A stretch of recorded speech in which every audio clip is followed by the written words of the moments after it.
예, 오늘 하나님께서 우리에게 주시는 말씀은 마태복음 28장 19절에서 20절까지 같이 읽도록 하겠습니다. 마태복음 28장 19절에서 20절까지입니다. 우리 함께 읽도록 하겠습니다. 함께 읽겠습니다. 시작. 그러므로 너희는 가서 모든 민족을 제자로 삼아 아버지와 아들과 성령의 이름으로 세례를 베풀고 내가 너희에게 분부한 모든 것을 가르쳐 지키게 하라. 볼지어다 내가 세상 끝날까지 너희와 항상 함께 있으리라 하시니라. 아멘. 예, 이제 저희들 기독교 강요가 4학원 지난번에 소명 마치고요. 이제 3번 12페이지에 3번 들어갑니다. 제 4권 8장부터 14장까지 나와 있는 내용들인데요. 여기서 제목은 교회에 뭐로 되어 있습니까? 제목이 교회의 권세예요. 그런데 이 교회의 권세라는 이 제목은 다른 우리 조직신학 책들도 다 이렇게 제목으로 교회론에 보면 다 나와 있습니다. 이게 그러니까 신학 과목에서 다 다루고 있는 주제이기도 해요. 그래서 교회의 권세라는 것이 뭐냐면, 교회가 이 권세라는 것은 좀 달리 표현하면, 권세라고 얘기하니까 조금 이제 잘 와닿지 않는데, 이걸 다른 말로 표현하면 좀 더 이해가 돼요. 하나님께서 교회로 하여금 주신 어떤 일을 하라고 하신 의무. 그러니까 이것은 교회가 어떻게 해야 할 일이죠? 해야 할 일인 거죠. 의무. 그러면 의무라는 것이 누가 하는 거죠? 이 의무를 지어준 대상은 누구예요? 교회. 그래서 제목이 교회의 권세잖아요. 교회에 이걸 하라고 의무를 주셨다는 얘기예요. 그러면 하나님이 주신 이 일을 할 수 있는 권한을 권세라고 하는 거죠. 하나님이 이걸 하라고 했으니 교회는 이것을 해야 한다. 그러니까 성도들에게 있어서 이걸 할 권한을 인정해 줘야 하는 거죠. 그래서 권세라는 말을 쓰고요. 오늘 읽은 본문 말씀은 너무 좋은 말씀인데, 하나님께서 세상 끝날까지 내가 너희와 함께 있으리라 그렇게 마치죠. 그 말씀을, 지상명령을. 내가 세상 끝날까지 너희와 함께 있으리라, 그 얘기는 결국 인간들을 통해서 하지만 누가 하신다는 거예요? 하나님이 하신다는 건데, 도구적으로 누굴 사용하시는 거죠? 그러니까 실제로 그걸 하는 사람들은 누구냐면 교회인 거예요. 교회가 하는데 그것이 하나님이 하시는 일에 도구가 되는 것인데, 그렇게 본다면 이것은 교회에 주신, 교회가 해야 할 일 중에 하나를 얘기하는 거예요. 교회의 권세는. 그러니까 권세는 뒤집으면 교회가 해야만 하는 일, 사역이죠, 사역.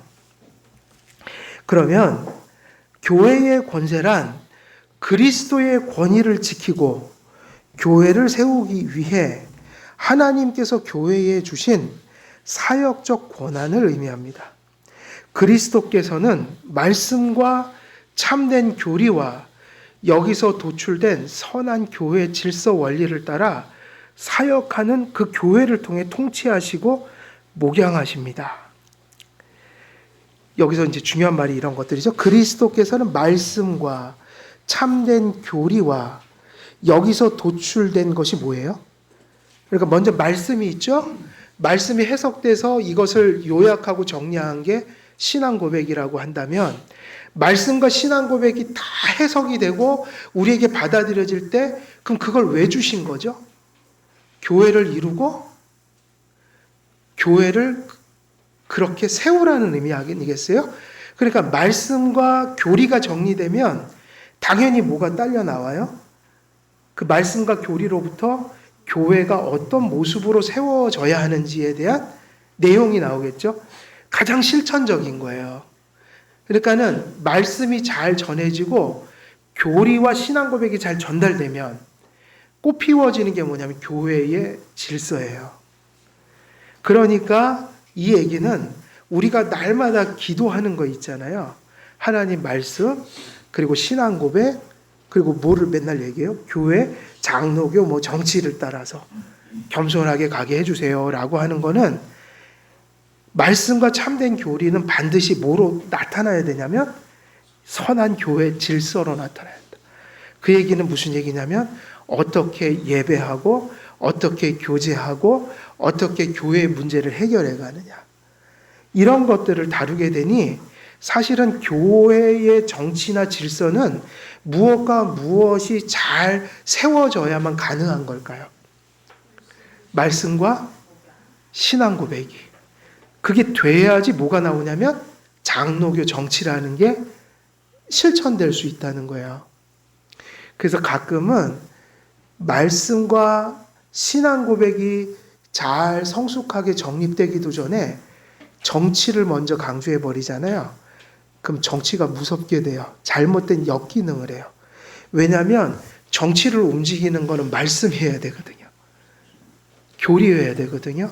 근데 그건 없어요. 그러면 정치만 덩그러니 하고 막 몰고 가면 그건 이제 무서운, 그러니까 이제 정말 무서워지는 거예요. 우리는 장로교 정치를 추구하는데 뭐에 기반해서 가야 되는 거예요? 말씀과 신앙 고백. 어쩌면 말씀과 신앙 고백이 잘 정립되면 자연스럽게 나아갈 수 있는 게 장로교 정치예요. 그래서 우리가 기도하는 것이 그냥 하는 게 아니죠.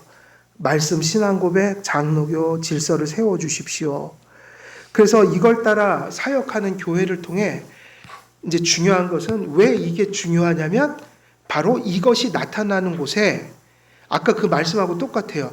너희가 모든 족속으로 제자를 삼아 아버지와 아들과 성령의 이름으로 세례를 주고 그러면 어떻게 하는 거예요? 그곳에 누가 계신 겁니까?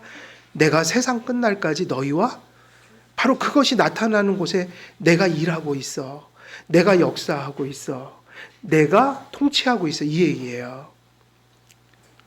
그래서 이것을 우리가 세워가는 것이 어렵다는 거예요.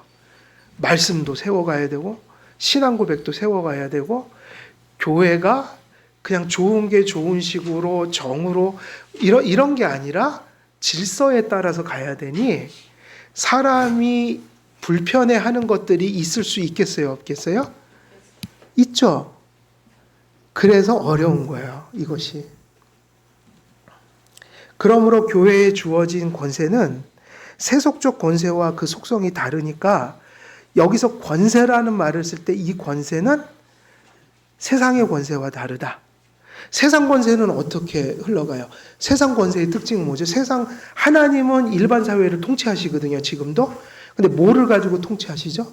정부, 공권력. 그걸 무슨 권세라고 불러요? 칼의 권세. 왜냐하면 외적인 것을 강제적으로 다스린단 말이에요. 이해되시나요? 국가가 질서를 잡는 건 강제적이어야 돼요. 만약에 어기면 가차없이 감옥에 가두고 벌금 물리고 심지어는 얘네들 사형도 시켰다고요. 강제적이에요. 그리고 내적이에요? 외적이에요? 외적이에요. 가슴속에서 일어나는 동기를 중요시하지 않고 행동으로 나타났을 때 법으로 처리해요. 그러니까 동기가 잘못돼도 그 법을 어기지만 않으면 살 수 있어요, 사회는. 근데 교회는 달라서 이게 더 까다로워요. 교회는 초점이 외적인 게 아니라 어디로 가요? 영혼에 관련된 거예요. 영적인 거예요. 그래서 교회는 동기를 더 많이 물어요. 내용을 물어요. 그리고 무엇을 다루냐면 교회의 권세는 내면을 물어요. 어떤 걸 다루냐면 신앙과 이런 것들을 다루게 되는 거예요. 그래서 교회에 주어지는 권세는 세속적인 권세와 구별하여 무슨 권세라고 불러요?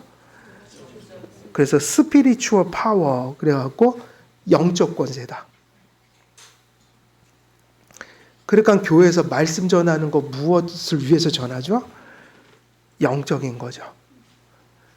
그러니까 밖에서 정부가 돌보거나 정부가 다스리거나 이런 모습이 달라요. 거긴 물리적 힘으로. 교회는 무슨 힘으로 해요? 하나님의 말씀으로. 그래서 영혼을 다룬다, 믿음을 다룬다, 영적인 권세에 국한됩니다. 그래서 교회는 아무리 잘못해도 감옥에 가두거나 이러질 못해요. 그건 어디 가서, 그러니까 예를 들면 어떤 사람이 살인을 저지르잖아요. 살인을 저질러요. 그러면 그 사람은 어디 가서 일단 벌을 받아야 될까요? 감옥에 가야 돼요. 근데 교회에선 그걸 하지 않고 뭐를 하죠? 교회는 영적인 방식으로 다뤄요. 세상이 재판에서 감옥에 가두거나 벌금을 물린다면 교회는 무엇을 가지고 질서를 지키죠? 권징이죠. 근데 그게 뭐냐면 수창금지하는 거. 수창금지하고 회개 끝까지 안 하면 어떻게 해야 돼요? 출교하고. 이게 전부예요. 영적인 방식이라고요. 물리적으로 막 가두고 이런 게 아니라 수창금지를 통해서 경각심을 심겨주고 출교를 시켜서 그 더러운 것이 퍼지지 않도록 하는 거. 이게 최선의 방법인데 교회는 그 두 가지 외에는 없어요. 그러니까 권징마저 안 하면 교회는 어떻게 될까요? 문란해지죠. 무슨 일이 일어나도 처리할 수가 없는 거예요. 근데 예수님께서 딱 두 가지를 하라고 한 거예요. 수창금지하고 출교를 시킬 수 있다. 이걸 통해서 교회에서 일어난 일은 세상적인 방식이 아니라 영적인 방식으로 해결하라. 그래서 영적인 권세라는 게 되게 중요하고, 그래서 권징의 목적은 뭐예요? 영적이에요. 죄에 빠져서 위기에 처한 영혼을 깨닫게 하여 어떻게 하는 거죠? 회개시키는 거예요. 그래서 다시 영혼이 자유해질 수 있도록. 일종의 사랑이에요, 이건. 권징을 해서 고치려고 하는 거죠. 그래서 교회의 권세는 세 가지가 있어요. 권징만 있는 게 아니라 제일 먼저는 뭐죠? 교리권. 교리를 제정하고 가르치는 것. 교회에서. 지금 이것도 무슨 권이에요? 지금 오후 예배 때 제가 지금 교리 가르치잖아요. 이게 해야 할 일이에요. 그럼 이걸 무슨 권이라고 하죠? 교회에 주신 교리권. 그 다음에 무슨 권이 있어요? 교회는 입법권. 총회나 노회에서 법을 만들 수 있어요. 그게 우리 헌법이잖아요. 총회에서 합신 총회, 헌법. 그리고 노회 가면 또 노회의 내규가 있습니다. 그리고 우리 교회도 뭐 꼭 법이라고 할 건 없어도 우리는 헌법을 쫓아가지만 또 개교회 안에서 필요한 것들을, 규례들을 세울 수가 있으니까 이런저런 우리 교회에도 보이지 않는 규칙들이 있는 거잖아요. 있는 거죠. 그게 뭐예요? 성도들이 품위 있고 질서 있게 하나님의 말씀을 질서 있게 쫓아가도록 어떤 입법할 수 있는 권한, 그걸 뭐라고 부르죠? 입법권이에요. 그러니까 헌법이 존재하는 건 헌법에 있는 얘기는 다 성경에 있는 얘기는 아니지만 성경을 쫓아가는 사람들에게 유익하고 절실하게 필요해서 합의해서 만든 거니까 쫓아가야죠. 입법권이 있고, 그 다음에 무슨 권이 있어요? 사법권이 뭐냐면 교회에도 재판부가 있다는 얘기예요. 국가에는 국가재판부가 있고 또 경찰도 있고 뭐 공권력이 있어서 강도나 도둑이나 이런 게 일어나면 다 처리하잖아요. 근데 교회는 있어요, 없어요? 이런 게? 정부가 할 수 없죠. 그러니까 여기는 교회니까 교회의 질서를 지키는 일종의 교회의 재판부가 뭐예요? 그게 당회고 노회고 총회예요. 다시 말하면 장로들의 회예요. 그러니까 모두 있는 거예요. 교회의 사법권, 이건 권징권이라고 볼 수 있어요. 치리권. 그리고 이 권세는 감독에게 개별적으로 속하는 부분도 있고, 지역회의, 그러니까 여기서 감독은 보통 목사를 의미하는데 더 엄밀히 얘기하면 개교회에서는 갖추어진 이거를 행사하는 주된 하나님이 세우신 제도가 당회인 거죠. 목사와 장로가 함께 이런 것을 다루어야 돼요. 그리고 이게 퍼지면 한 개교회를 퍼져서 지역교회로 가면 뭐죠? 그게 지역회의. 이걸 뭐라고 가르치냐면 노회예요. 프로빈셜 카운슬 그래갖고 그 지역회의죠. 그리고 이것이 전국으로 퍼지면 어떻게 돼요? 제네럴 이렇게 붙여서 총회. 이런 질서가 있다는 거예요. 그 오전에도 제가 설교했잖아요. 한길교회는 어디에 속해서 잘 가면 돼요? 노회. 그러니까 우리 교회가 개척부터 뭐 직분을 세우고 지금 가는 것이 다 어디 허락 없이는 못한 겁니까? 이게 지금까지 온 게. 이게 노회에다 서류 내고요. 그분들이 검토하고 또 뭐 살피고 이래갖고 이 교회가 개척도 한 거고 뭐 설립 예배도 드리고 뭐 그렇게 가는 거예요. 그냥 세워질 수 없는 거예요. 불법이에요. 그냥 세우면. 우리가 몇 사람끼리 개척합시다 이래갖고요. 그냥 교회 세우고 노회 신고하는 교회 아닌 거예요. 그거 불법이에요. 나중에 큰일 나요. 저희도 처음에 조직은 안 돼서도 처음에 여기 설립할 때 노회 다 서류 꾸며갖고 다 이렇게 그리고 여기 모인 성도들 사인 또 그때처럼 투표할 때처럼 다 일일이 받아갖고 뭐 서류 가져오라는 것도 많거든요. 질서가 다 있어요. 그냥 가는 게 아니에요. 그래서 이 중심은 뭐냐면 이러한 교회의 권세는 항상 장로교회는 장로의 회를 통해 이것이 행사가 되니까 당회, 노회, 총회가 되는 거죠. 교리권, 이제 교리권으로 들어가는데 교리권에 대한 권세는 교의를 가르치는 권위와 교의를 설명하는 권위의 두 부분이 있습니다. 그러니까 교의를 가르치는 권위와 교의를 어떻게 하는 권위예요? 설명해 줘야 된다. 교리의 권세를 행사하는 사람은 그리스도의 종으로서 의식을 가지고 행사해야 하고 교회를 세우는 유일한 방법은 사역자들이 그리스도께서 그 권세를 유지하실 수 있도록 노력하는 것에 있습니다. 이런 의미에서 교회의 유일한 통치자요 선생은 누구밖에 없어요? 그리스도. 그의 말을 들으라. 그러니까 그 사람이 가르치고 사람이 그것을 설명하지만 그것은 누구의 말을 듣게 하는 거예요? 그리스도예요. 그러니까 그리스도의 말을 전해야 된다고 하니까 그것도 뭐 기준이 없으면 다 그리스도의 말씀이라고 그럴 거 아니에요. 그래서 성경 보면은 그 얘기 나오잖아요. 여기도 그리스도가 계시다. 저기도 그리스도가 있다. 다 그리스도가 얘기하라고 했다는 거예요. 근데 그렇지 않고 어디에 근거한 것이어야 돼요? 성경에 근거한 것이 그리스도의 말씀이다. 이런 의미에서 교회의 유일한 통치자요 선생은 그리스도십니다. 교회의 권세는 무시되거나 남용되어서나 그러니까 두 가지가 다 중요해요. 무시되면 됩니까? 안 됩니까? 안 됩니다. 소홀히 하면 안 된다는 얘기예요. 그런데 주님이 말씀하신 것을 넘어서서 가르치면 남용이 되는 거죠. 교회의 권세가 인식되지 못한다면 사람들은 각자의 소견과 변덕에 따라 이리저리 끌려다니게 될 것입니다. 그래서 이것은 좀 힘들어요. 저도 요즘에 계속 반복하지만 단에서 전하는 건 그래도 자유로워요. 저는 있는 대로 다 전할 수 있는데 내려와서요. 그러니까 이게 좀 다른 거예요.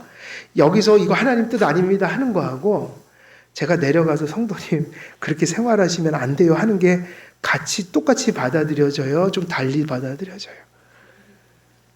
이거는 되게 기분도 나쁘고요. 부담도 스럽고요. 그 얘기를 하는 사람이나 듣는 사람이나 다 사실은 힘들어질 수 있어요. 그런데 중요한 것은 여기서 전한 말씀은요. 내려가서도 변함이 있을까요? 없을까요? 그래서 목사는 조심조심 하다가도 어쩔 때 그게 성경에서 위배되니까 얘기를 해야 합니까? 안 해야 됩니까? 하는데 제가 볼 때는 거의 10중 8구는 상처를 받아요. 근데 상처를 받아도 한길교회는 할 겁니다. 얘기를. 왜냐면요. 강단에서 전한 거하고 내려가서 전하는 건 다른 것일 수가 없어요. 왜냐하면 목사는 여기서 얘기한 걸 내려가서도 얘기를 해줘야 돼요. 그렇지 않는다면 여기서 전한 말씀은 그저 뭐일까요? 귀를 그저 즐겁게 해드리고 끝나는 거 아니겠어요? 그럼 하나님 말씀이 아닌 거예요. 여기서 아닌 것은 내려가서도 아니고 여기서 하나님 말씀인 것은 내려가서도 하나님 말씀이어야 되니 개혁신학은 그렇게 가르쳤다고. 목사들에게 여기서 전한 것을 가정으로 돌아가서 또 가르쳐야 한다. 신방이 그거였어요. 강단에서 가르친 것을 실제적인 삶 속에 들어가서 그렇게 사는지 보고 문제가 있으면 그들이 살 수 있도록 도와주라. 그게 뭐냐면 이렇게 가면 안 되십니다. 이거를 내려가서 얘기해 줘야 된다.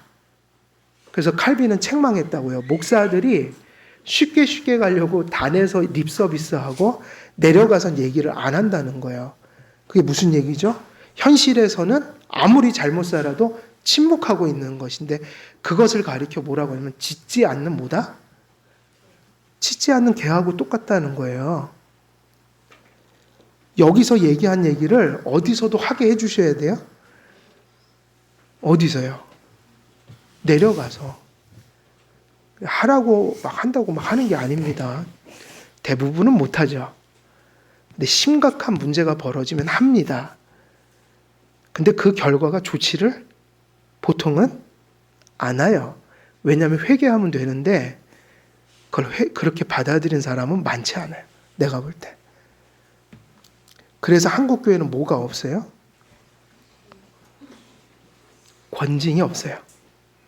그래갖고 골마 터질 대로 골마 터져갖고 소 잃고 외양간 고치듯이 치리를 하죠. 아니죠. 치리는 예방하려고 하는 것이고 지금 고치려고 하는 거예요. 한 영혼이 죽을 수도 있어요. 죄 때문에. 그걸 깨우쳐줘야 돼요. 근데 한국 교회는 치리를 안 해요. 왜 안 하죠? 기분 나빠하니까. 상처 입을까 봐. 근데 죄 짓고 사는 것이 상처보다 더 나쁜 거 아닌가요? 위험한 거 아닌가요? 그래서 정말 교회는 해야 돼요. 내려와서 해야 돼요. 교회의 권세가 인식되지 못하면 사람들은 각자의 무엇을 따라 이리저리 끌려다니게 될까요? 소견과 변덕에 따라. 교회의 권세가 무시되는 곳에는 회중의 문란이 존재할 수밖에 없어요. 교회의 권세가 남용되는 곳에서는 독재가 만연할 수밖에 없어요. 그러니까 독재도 안 되고 이런 직무유기도 안 되는데 그러면 하나님이 말씀하신 선한 교회의 권세는 뭐냐면 그저 말씀대로 일관되게 가르치는 거예요. 무엇대로 일관되게 하는 거예요? 네, 단에서도 그렇게 얘기하고 내려와서 현실 속에서도 단에서 전한 대로 일관되게 말씀드리는 거예요. 이런 의미에서 칼빈이 세우려 했던 장로교회는 회중주의와 교황제나 감독제의 문제에 대한 성경적 대안이었다고 볼 수 있습니다. 그래서 칼빈이 세우려고 했던 장로교회는요, 무슨 주의가 아니에요? 회중주의가 아니고 교황제가 아니고 감독제가 아니고 독립교회가 아니었단 얘기예요. 장로교회는 질서 있게 하나님 말씀을 따라 장로의 회가 말씀도 전하고 치리도 하고 그리고 무엇도 가르쳐요? 교회의 교리를 가르친다. 그래서 1번 교리권에 대한 성경적 근거 그랬는데 칼빈은 교회의 교리권에 대한 성경적 신뢰들을 제시합니다. 그래서 이런 교리권이 성경에 나오는가? 구약에도 나오고 신약에도 나온다는 의미예요. 모세와 제사장들의 사역적 권위, 성령께서 권위와 위엄을 제사장이나 선지자나 사도들이나 그 계승자들에게 주실 때 각각의 개인 자체에게 주어진 것이 아니고 부름을 받아 맡게 된 직분의 사역에 주어졌습니다. 그러니까 구약의 제도하고 신약 제도는 달라도요, 구약도 막 아무나 말씀 전한 게 아니라 구약은 구약 시대의 질서와 제도가 있어서 선지자와 제사장이 말씀을 전했습니다. 그러니까 선지자 제사장은 독특한 신약의 직분과는 구별이 되지만 본질은 똑같아요. 말씀을 전하는 거였다고요. 간략히 말하면 그에게 맡겨진 말씀의 사역에 있어서의 바로 그 말씀 자체의 권위와 위엄이 부여된 것입니다. 성경에 나타나는 직분들에 따라 가르치거나 대답하는 모든 권위가 오직 주님의 이름과 말씀에서 비롯되었습니다.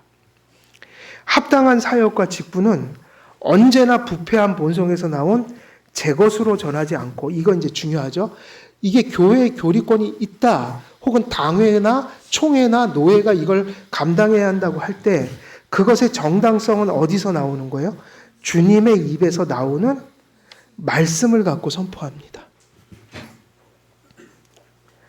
하나님께서는 말씀을 전하고 가르치는 자들은 하나님과 그 회중의 중간에 세우시고 말씀을 전하게 하시기 전에 먼저 사역자들에게 무엇을 말해야 할지 교훈하십니다. 그럼 이게 무슨 얘기냐면요, 구약 시대는 이게 리얼하게 나타났죠. 하나님이 항상 선지자들을 보낼 때는 여호와 하나님이 말씀하시되 여호와 하나님의 영이 내게 임하였으니, 이렇게 시작하죠. 선지자들은 하나님이 전하지 않은 말씀을 한마디라도 전하면 어떻게 했을까요? 구약 시대 선지자들이 어떻게 했냐면 많이 나와요. 돌로 쳐 죽이라고 그랬어요. 선지자는 무서운 직분이에요. 하나님 말씀을 들은 대로 안 전하면 죽어야 돼요. 그 사람들의 임무는 지 얘기를 하는 게 아니라 그저 들은 대로 전하는 거예요. 그 성경에 예언서 보면 이렇게 되잖아요. 여호와의 말씀이 누구누구 아들에게 임하니라. 누구누구에게 임하니라. 임한 거를 전한 거예요. 오늘날은 더 분명해졌어요. 자기 혼자 듣고 임한 게 아니라 여기 누가 봐도 다 쓰여진 근거를 가지고 성경에 기록된 대로 전해야 돼요. 그러므로 이들은 주님의 말씀 외에 그 어떤 것도 말해서는 안 됩니다. 선지자 가운데 가장 으뜸가는 선지자 모세도 백성들을 위한 계명을 전하기 전에 하나님께 가르침을 받았고 여호와께서 주신 말씀이 아니면 그 무엇도 선포할 수 없었습니다. 그러니까 목사들은요, 말씀 전할 때 오로지 무엇을 살펴서 전해야 돼요? 성경이요. 하나님께서 명하시고 전하신 지식을 지키며 사람들이 그들의 입에서 율법을 구하게 될 때 제사장들의 사역의 권위와 위엄이 나타났으며 그들이 여호와의 사자가 될 수 있었습니다. 둘째, 선지자들의 사역 조건이, 그러니까 앞에서는 누구 얘기한 거예요? 모세와 제사장들이 있었죠? 그 얘기한 거고. 근데 선지자들은 언제 출현했죠? 이게 교회의 역사예요. 선지자들은 언제 나타났죠? 선지자 직분이. 물론 모세도 선지자지만 우리가 보통 얘기하는 그 선지자 있죠? 더 구체적인. 그거는 왜 나온 사람들이냐면 하나님의 모세가 주신 율법을 가나안 땅에 들어가서 잘 그 율법 안에서 누굴 바라보고 살았어야 됐어요? 예수님을. 그 예표된 예수님을 그 체제 안에서 바라보고 살아야 되는데 이스라엘 백성이 그 율법을 버렸어요. 신앙이 우상숭배로 전환했어요. 그러니까 선지자들은 왜 보내졌냐면 모세와 제사장들에게 주신 이 율법과 성전 중심의 이 신앙을 저버릴 때 너희들이 은혜의 언약을 깨버렸다. 그러니까 어디로 돌아가라고 외친 사람들이에요? 예, 여호와께 돌아가라. 선지자 시대는 그때예요. 가나안 땅에 들어가서 우상 숭배할 때, 율법을 어길 때, 그리스도를 바라보지 않을 때 하나님께 돌아가세요라고 전했던 게 선지자들이니까 모든 선지자들은 주께 받은 말씀만을 전하는 법을 가집니다. 따라서 주님께서 주신 말씀 외에 그 무엇을 덧붙여 가르쳐서는 안 되었습니다. 하나님께 온 것 외에 모든 것은 겨라고 하십니다. 겨가 뭐죠? 겨가 바람에 날리는 겨와 같도다. 하나님의 말씀이 아닌 걸 전하면 아무리 대단한 얘기를 해도 그게 뭐와 같은 거예요? 겨. 날아가 버린다는 얘기잖아요. 겨는 원래 어떻게 쓰냐면 갖다 버리거나 태워버리죠. 그럼 이런 말씀을 들으면 그 말씀을 받은 존재가 어떤 존재가 돼요? 겨와 같도다. 구약 성경에 나오잖아요. 겨와 같도다. 우리는 하나님의 말씀을 바로 받는 길만이 알곡이 되는 길이에요. 알곡은 특출나게 알곡으로 태어나는 사람이 없고 누구의 말씀을 받는 사람이 알곡이에요? 하나님 말씀이요. 선지자들이 자기가 받은 것 외에 아무것도 말하지 않겠다는 독실한 마음을 지니고 무엇에도 흔들리지 않을 때 비로소 그들의 직분의 놀라운 사역은 놀라운 권세와 뛰어난 이름으로 장식되었습니다. 예, 그래서 이런 노력이죠. 우리가 아무리 애써도 또 불완전한 게 있으니까 실수는 할 수 있어도요. 마음의 진정성과 중심과 방향이 하나님 말씀에 충실하여 설교하겠다. 가르치겠다. 목양하겠다.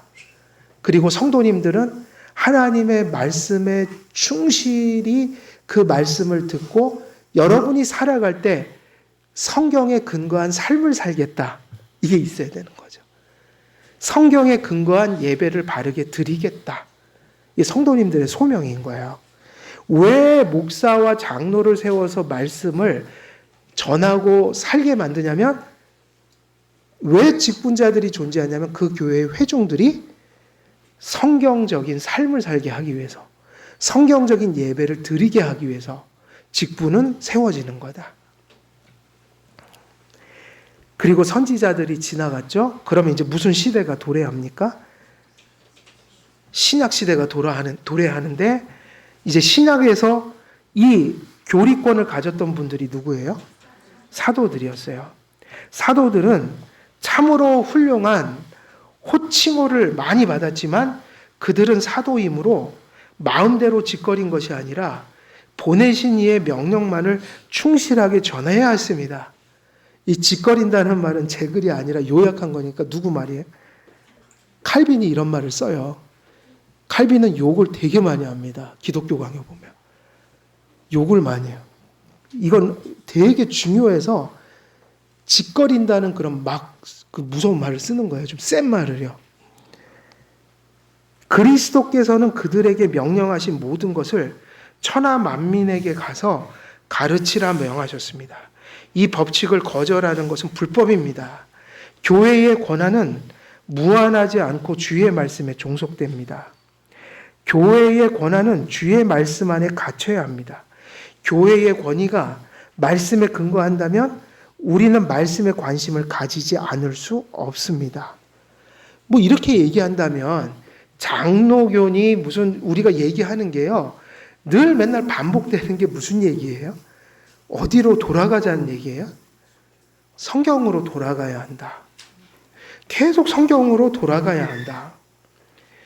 이 얘기는 우리가 이것을 반복하는 것만큼 그것이 진정 교회의 유익이 되었다면 하나님이 역사하셨다면 결국 그것은 성도들에게는 어떻게 나타나야 되는 거예요? 하나님의 말씀이 우리의 최고의 관심사가 되어야 된다는 얘기예요. 내가 인생을 살아가면서 무엇에 몰두하고 무엇에 관심을 쏟고 산다는 얘기예요. 그죠? 하나님의 말씀에. 그래서 사도들의 사역적 권위, 이 안에서도 교리권이라는 게 이제 나타난다. 그래서 우리가 이 사도들에게 하나님께서 교리권을 주신 게 아까 읽었던 그 본문 말씀인데 이런 것을 한 번 더 짚고 넘어가자는 거예요. 여러분 제자 훈련이라는 거 제가 몇 번 말씀드렸지만 정말 그거를 가슴에 잘 새겨두셔야 돼요. 제자 훈련이라는 것이 사랑의 교회 같은 데서 하잖아요. 그룹 해갖고 근데 그것은 제자 훈련이라고 그렇게 얘기하는 건 인간이 인위적으로 만든 훈련 시스템이에요. 그건 성경이 말한 시스템이 아니에요. 왜냐하면 제자 훈련을 하시는 분들은 꼭 이 구절을 이용하거든요. 근데 이 구절을 너무 안 맞게 거기다가 갖다 붙여요. 왜냐하면 여기서 보세요. 어떤 맥락으로 전하죠? 너희가 모든 족속으로 그랬죠. 첫째, 대상이 누굽니까? 제자가 될 대상은? 제자 훈련 프로그램에 참여한 사람들이 아니에요. 누구나 교인이 되려면 뭐가 돼야 된다는 얘기예요? 제자요. 그래서 이 제자 훈련 때문에 이게 실추돼 버렸어요. 교인은 아무나 되고 교인들 중에 제자 훈련 받은 사람을 만들어내야 되는 거예요.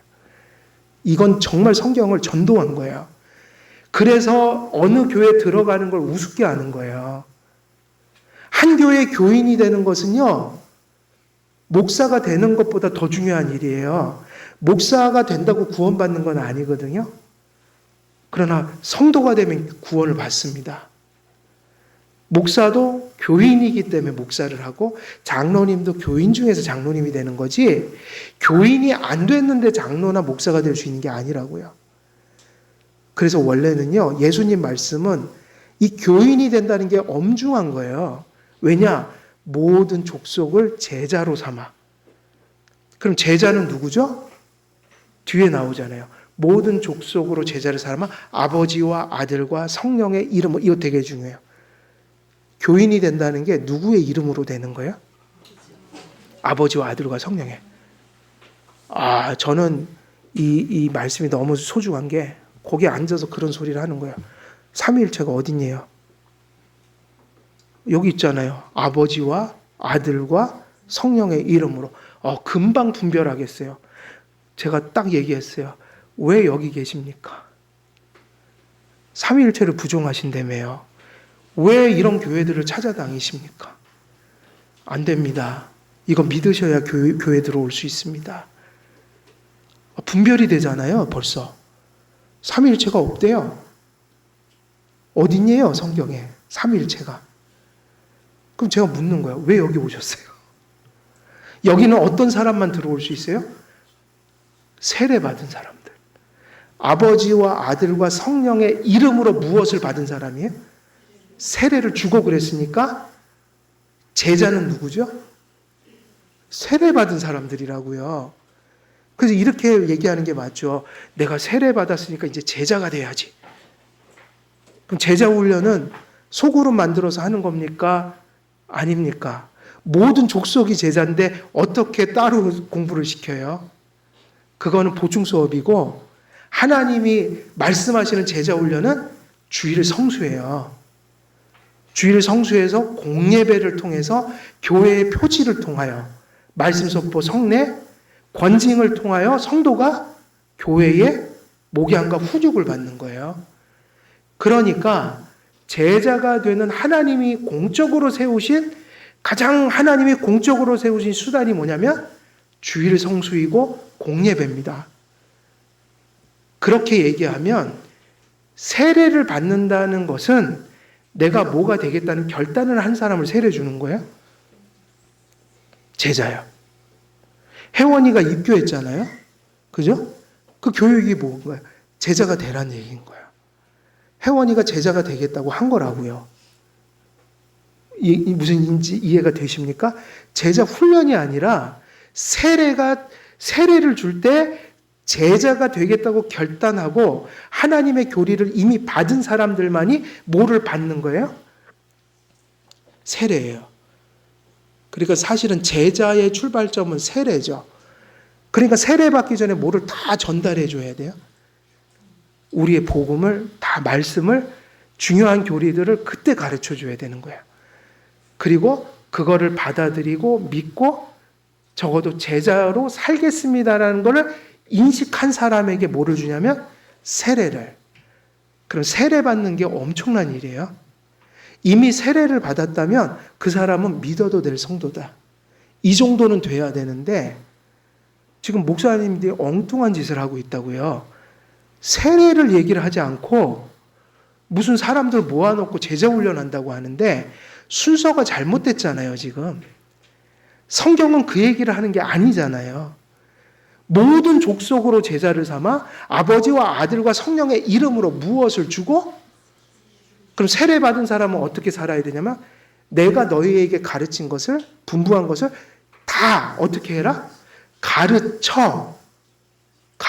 그 다음 뭐가 나와요? 그래서 아까 그 얘기한 거예요. 가르치고 있잖아요. 지키게 하는 건 내려가서 얘기를 해야죠. 이해가 됩니까? 무슨 얘기인지? 가르쳐 끝나는 게 아니고 지키게 하라. 그러니까 세례라는 게 얼마나 대단한 겁니까? 내가 한 교회에 속한다는 게 얼마나 진중한 겁니까? 내가 한 교회에 세례를 받고 속했다는 것이 얼마나 큰 의미를 갖느냔 말이에요. 그러니까 세례받은 사람은 적어도 양심 속에 그게 있어야 되죠. 주님이 제자로 나를 부르셨다. 그러니까 특정한 사람들이 그렇게 사는 게 아니라 세례를 받은 건 하나님 앞에 제자가 되겠다고 약속한 거예요. 성도들 앞에, 그리고 하나님 앞에. 저도 개인적으로 공부 많이 합니다. 그럼 그냥 보충해 드리는 거예요. 이런 거 저런 거 부족하니까 예배 시간에 다 전할 수 없는 거를 그렇게 하는 건 좋은데 난 그걸 제자 훈련이라고 부르진 않아요. 제자 훈련이란 건 없어요. 제자가 되려면 아까 말씀드렸듯이 그러한 기독교인으로서 알고 고백해야 될 것을 알고 고백해야 하고요. 그리고 제자가 되겠다는 결단을 가진 사람이 세례교인입니다. 세례를 바르게 주기만 해도 제자의 삶이 출발될 수 있어요. 근데 우리 지금 그분들 말씀대로 하면 제자들이 교인 중에도 없을 수 있다는 얘기예요. 특정한 사람들이 이제 목사님하고 공부하면 제자 훈련 몇 기 자격증 드립니다. 그리고 그 사람들이 제자 훈련 받은, 소위 말하면 그것을 수료한 사람들이다. 말도 안 되는 소리죠. 제자는 누구가 돼야 돼요? 모든 성도님들은 이미 그것을 하나님 앞에 약속한 사람들이다. 언약한 사람들이다. 그러니까 특정한 사람이 제자가 되는 게 아니라 여러분 모두가 저를 포함해서 뭐가 되려고 우리의 삶의 목적이 뭐여야 되는 거예요? 신앙의 목적이 제자도를 걸어가는 거죠. 그렇게 프로그램이 아니라는 거예요. 그걸 어디서 배워야 합니까? 예배를 통해서. 그리고 그 다음에 이런저런 목사의 개인적인 가르침이든 훈육이든 공부할 수 있죠. 그거는 필요해요.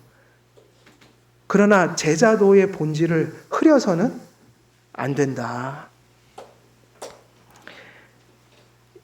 그래서 오늘 여기 세 번째까지 말씀드리고요. 다음 주에는 이제 사도직이 종결된 이후에 그때부터는 이제 평상적인 사역을 통해서 목사, 장로, 집사라는 3직분이 교회에 두게 되고, 그리고 이제 그런 직분들을 통해서 하나님이 교리와 말씀을 가르치게 하셨고 또 지키게 하신다. 뭐 그런 내용이 이제 흘러갈 거고요. 오늘은 세 번째까지만 마무리를 짓도록 하겠습니다. 여기까지 마치고 제가 기도하겠습니다. 은혜로우신 아버지 하나님, 우리 주 그리스도께서 지상 명령을 주시고 교회와 또 교회에 주신 직분과 제도를 통해서 교리권을 또 행사하게 하사 성도들을 목양하며 가르치며 또 주님의 삶으로 인도하게 하셨습니다. 교회가 해야 할 의무이며 교회가 중요시해야 할 중요한 소명이기도 한 이 교리권을 또 저희들이 칼빈 강요를 통해서 잘 이해하게 하시고 또 그 진의들을 잘 정립하게 하셔서 한길교회에는 이 교리권이 바르게 정립되고 또 바르게 행사되고 그 교리권을 통해서 성도들이 목양을 잘 받는 일들이 충만해질 수 있도록 하나님 선히 인도해 주옵소서. 감사드리오며 우리 주 예수 그리스도의 이름으로 기도드리옵나이다. 아멘.